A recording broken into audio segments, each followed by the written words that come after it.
Chapter 1. The Clang of Justice.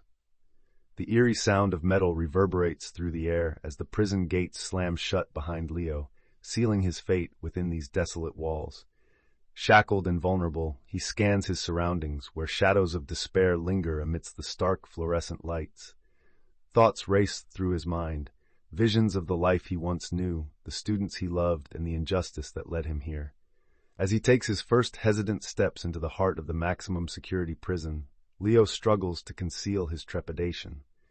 The stares of hardened inmates pierce through him, igniting a fire of both anxiety and determination within. The clang of justice echoes in his ears, a haunting reminder of the world he has lost. In this moment of uncertainty, he vows to reclaim his voice and find solace in the unlikeliest of friendships that await him in this unforgiving environment. Chapter 2. Meeting Shay. As Leo settles into the rhythm of prison life, he encounters Shay, a vibrant force of energy whose street-smart demeanor captivates him. In the dimly lit cafeteria, their first interaction is laced with tension. Shay challenges Leo's apparent naivety, teasing him about his bookish nature. Yet there's a flicker of interest in her eyes, hinting at deeper layers beneath her tough exterior. Over shared meals, Leo learns that Shay is not just a hustler. She has dreams of escaping the cycle of crime that trapped her. As they exchange stories, they find common ground in their shared struggles and aspirations for a better life. This unexpected camaraderie ignites a spark of hope within Leo, who begins to see prison not only as a cage, but as a place where unlikely friendships can flourish.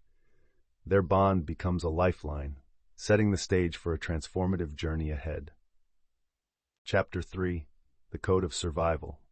As Leo settles into the rhythm of prison life, he quickly learns that survival hinges on unspoken rules, the prison's code. Stepping into the yard, he feels the weight of unyielding eyes and whispers that echo like warnings. Shay, sensing his uncertainty, becomes his guide, introducing him to Terry, a weathered lifer with a tough exterior and a heart heavy with stories. "Trust me," Shay advises, her voice low. "Stick to the code, and you'll make it." Terry watches from a distance, his gaze steady, as Leo struggles to navigate the complex social hierarchy. The internment reveals itself through gritted teeth and locked gazes, forcing Leo to balance his moral compass with the harsh realities surrounding him. A fraternal bond starts to form, as Leo realizes he must learn from Terry's wisdom and mistakes. The lessons in survival stretch beyond mere existence. They become lessons in resilience, hope, and the power of connection. Chapter 4.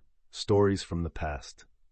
In the muted light of the prison's common room, Terry settles into a worn chair, the weight of his years evident in the lines etched on his face. The listening inmates lean in, eager for the stories that reveal the man behind the lifer label. Terry, his voice a soothing balm against the harsh walls, begins with tales of youthful dreams, of love, ambition, and choices that spiraled into regret. As he recounts moments of joy overshadowed by loss, Leo and Shay exchange glances, feeling the raw, unfiltered truth resonate deep within them. "Every decision shapes your destiny," Terry remarks, his gaze steady. The power of storytelling envelops them, each narrative a thread weaving their lives together with empathy. Diary entries sprout with reflections and emotions, as Leo finds courage to confront his own narrative.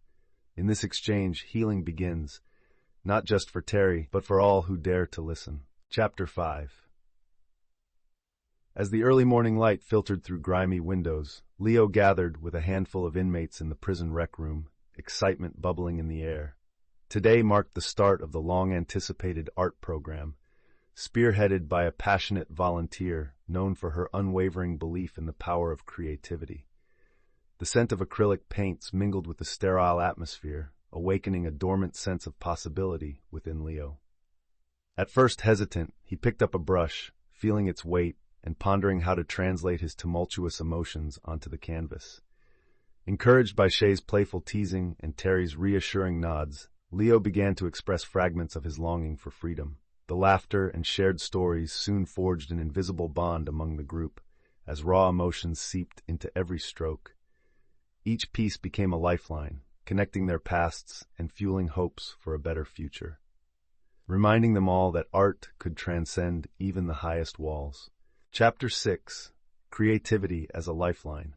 As the weeks pass, the prison art program blossoms, each session igniting a flicker of hope among the inmates.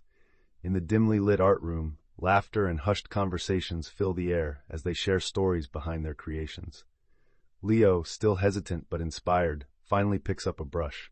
With each stroke on the canvas, he pours out his emotions: pain, longing, and an unwavering desire for freedom. Through vivid colors and abstract shapes, he visualizes the world outside these walls. His first completed piece, a striking representation of a bird soaring against a stormy sky, resonates deeply with his peers. It's about never losing hope, Leo shares, his voice trembling with vulnerability. The reactions are profound, inmates nod in understanding, their hearts echoing his sentiments.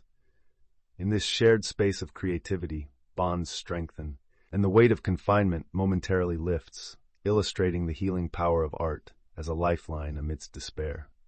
Chapter 7. Growing Tensions. As shadows lengthen in the prison yard, tension seeps into the once thriving community. Factions emerge, fueled by old grudges and power struggles, threatening the bonds Leo, Shay, and Terry have forged. Shay, caught in a whirlwind of turmoil, grapples with the painful allure of returning to his old hustler ways, seeing it as the only path to survival in this increasingly hostile environment. Meanwhile, Leo watches, his heart heavy with worry for his cherished friend.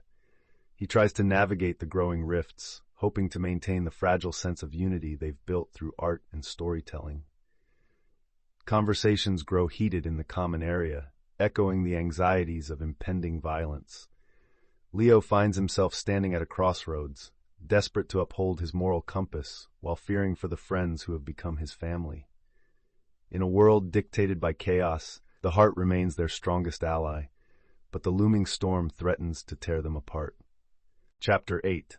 Loyalties Tested. Tensions erupted in the prison as factions clashed, challenging the fragile bonds formed within the walls. Leo felt the weight of the moment as he witnessed Shay grappling with the pull of his old loyalties, a shadowy past that threatened to engulf him once more. In the chaos, fights broke out, sparking fear and uncertainty among the inmates. Leo found himself torn, facing the harsh reality of choosing sides. Shay stood at the crossroads, his heart racing as he considered rejoining the familiarity of his former life to survive. Meanwhile, Terry, the wise mentor, had to confront a life-altering decision. Should he intervene and risk losing everything he had built, or remain an observer in the turmoil? Their choices would not only test their moral compasses but also define the nature of their relationships. The bonds they had forged were under immense strain, and the stakes had never been higher. Chapter 9. Coming Together. The chaotic atmosphere of the prison began to shift as the tension of previous conflicts slowly faded. In the dimly lit common area, Leo, Shay, and Terry gathered with their fellow inmates, united by a shared goal, the upcoming prison-wide art exhibition. The spirit of collaboration ignited a sense of purpose among the men, as they set aside their differences to create something meaningful. With makeshift supplies, they began to work side by side, each piece revealing vulnerabilities, dreams, and hopes for redemption. Amid laughter and hushed conversations, the walls that once separated them crumbled, giving rise to camaraderie forged in creativity. Leo painted fervently, drawing from his fears and aspirations. Shay sketched illustrations of resilience, while Terry contributed with stories transformed into visual narratives. In this moment of transcendence, the art became a lifeline, reinforcing their newfound brotherhood and kindling a flicker of hope for change within their confined existence. Chapter 10. Voices of Change. The prison buzzes with an electric energy as the day of the art exhibition approaches. Inmates gather in the common area, sharing their reflections on freedom and redemption. Leo stands before his canvas, the vibrant colors mirroring his journey from hopelessness to hope. Art isn't just about paint and brushstrokes, he tells his peers, his voice steady yet charged with emotion. It's our voices, our stories wrapped in color. Shay, feeling the weight of her past decisions, confides in Terry, "I just want to be seen, for who I am now, not who I used to be." Terry nods, understanding the profound impact of their shared experiences. The diary entries laid bare their vulnerabilities, encapsulating their fears and dreams. Each work of art becomes a vessel of expression, echoing their collective desire to be understood. Together, they embrace the healing power of creativity, igniting flames of hope and change within their confined world. Chapter 11. The exhibition begins. The day of the art exhibition arrived with an air of tension and excitement, the prison buzz echoing with anticipation.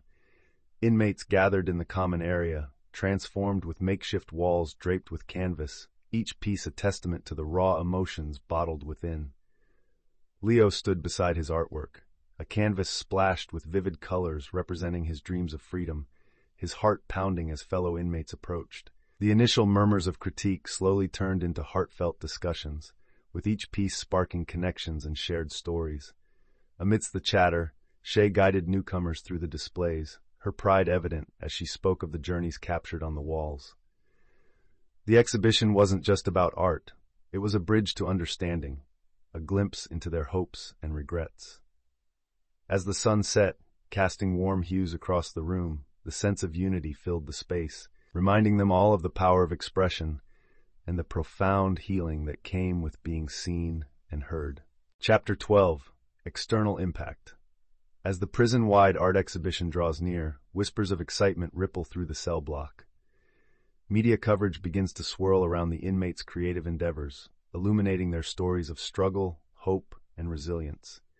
Cameras flash and reporters inquire, drawing attention both inside and outside the prison walls. Leo watches as fellow inmates, once quiet and isolated, find their voices amidst the chaos of flashing lights. In the common area, discussions spark about the impact of their artwork on public perception. Shay, always hopeful, sees the potential for changing narratives, while Terry reflects on how their stories may inspire others facing hardship. The outside world's acknowledgement brings a newfound sense of worth to the inmates. They are no longer just numbers, but individuals with dreams and aspirations. In this pivotal moment, they grasp the power of vulnerability, understanding that sharing their truth can ignite conversations that challenge societal views on justice and redemption. Chapter 13. Facing Freedom. As the weeks inch closer to their parole dates, a palpable tension grips the prison. Leo sits in his cell staring at the wall, consumed by anxiety about reintegration into a society that wronged him. He scribbles in his diary, voicing his fears. What if he's still seen as a criminal, perhaps even a monster? Around him, the atmosphere is thick with uncertainty. Inmates share hushed conversations about the outside world, longing for freedom yet fearing its challenges. Shay, too, struggles. After weeks of newfound purpose, he finds his old habits creeping back, tempting him to revert to the survival mode he knows best. In the shadowed corners of the yard, he wrestles with the impulse to protect himself versus the desire to help his friends. The bonds they formed begin to feel fragile as the specter of freedom looms, threatening to unravel everything they've built together. Hope and fear intertwine, and the question remains, are they ready for what lies beyond these walls?